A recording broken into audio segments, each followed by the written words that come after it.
declared. Deuteronomy 28 verse 1 to 14. Yes. Psalm 91 verse 1 to 16. And Psalm 23 verses 1 to 6. Pagpalain mo po si Sister Monet ng mahabang buhay, Panginoon, kalakasan, kagalingan, kapayapaan, Lord.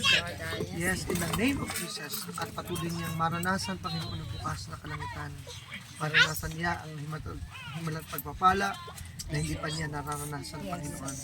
Salamat po sa iyong habag. Dalangin ko po, Panginoon, ang buhay niya patuloy na magamit sa kaluluwa natin. At ikadadahilan ng iyong pangalan, Panginoon. Salamat po, Panginoon. Sa pangalan po ng ating Panginoon Jesus. Amen! Sa iyong pagsilang, maligaya, maligaya, maligayang mati. Happy birthday!